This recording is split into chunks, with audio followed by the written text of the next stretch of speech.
Okay, so the given graph or the line is, parehas pa rin may arrow sa magkabilang dulo. So, infinite pa rin yan. So, if I will going to extend the line, do you think the number in the x-axis ay matatouch ba? Okay, if yes, what is the domain? Already to.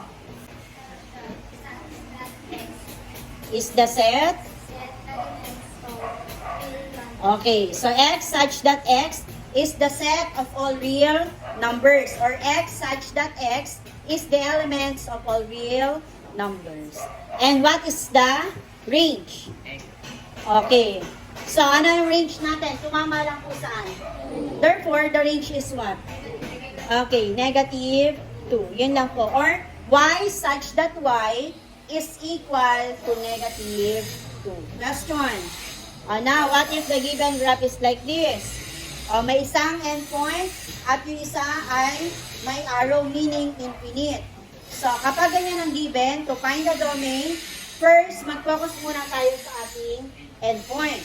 Okay, first, we're going to write domain x such that x. Okay, identify natin kung saan tumama sa ating domain or sa ating x unit. So, this will become anong number po ito? Negative 2. And then, yung arrow, so, dapat in-extend natin ay, ang mga matatouch niya ay itong mga number na to. Tama po ba? Negative 1, 0, 1, 2, 3, or going to the right. So, meaning, yung mga numbers sa right side ni negative 2 ay ano po?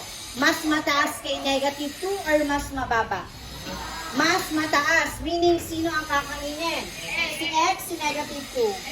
X. And then, observe the whole. Okay, shaded or not? Kapag shaded, lalagyan ng gunit sa baba. Therefore, the domain is x such that x is greater than or equal to negative 2. Okay, now, how to find the domain? The range. How to find the range? Same procedure. This will become y such that y, or saan po tumama? Saan po tumama? Number? Negative 1.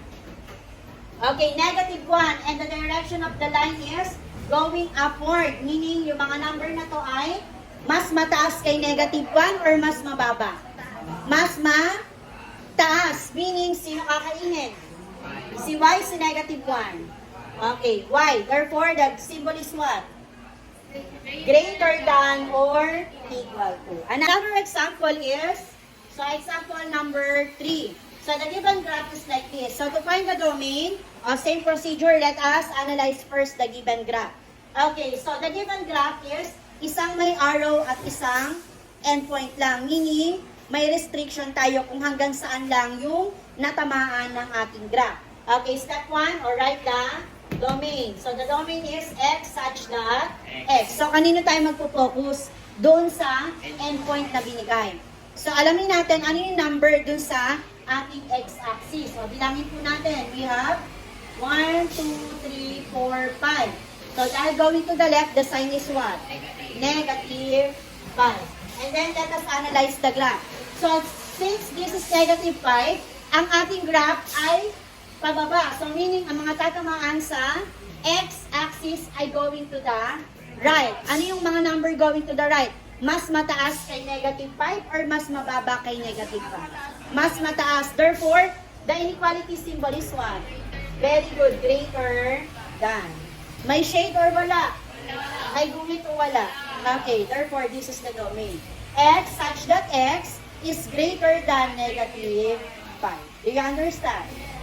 Pag sinabi class natin na x, ito yung mga number na tinamaan ng ating graph.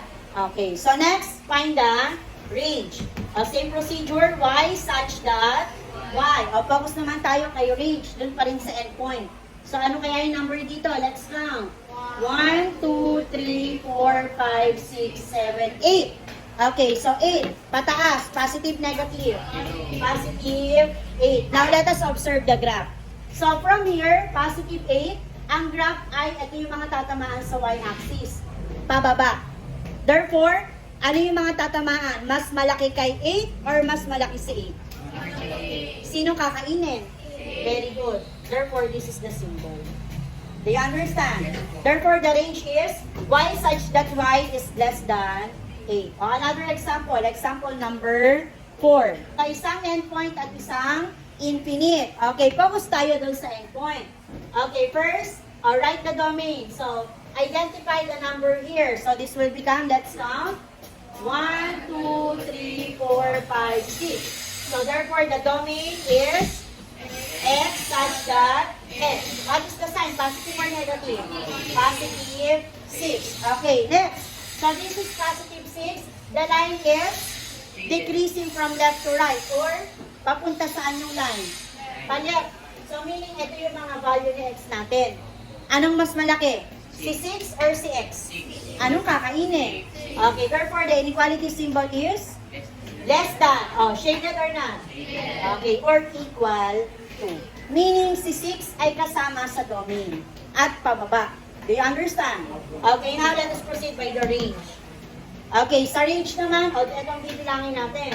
We have 1, 2, 3, 4, 5, 6, 7. O, nasa baba, ano pong sign nun? Negative. Y such that y, negative 7. Now let us identify the inequality symbol. So, negative 7 ay, ang graph ay pataas. So, meaning, ang mga value ng range ay nasa taas. So, sinong malaki? Si negative 7 o si y? Very good. Inequality symbol.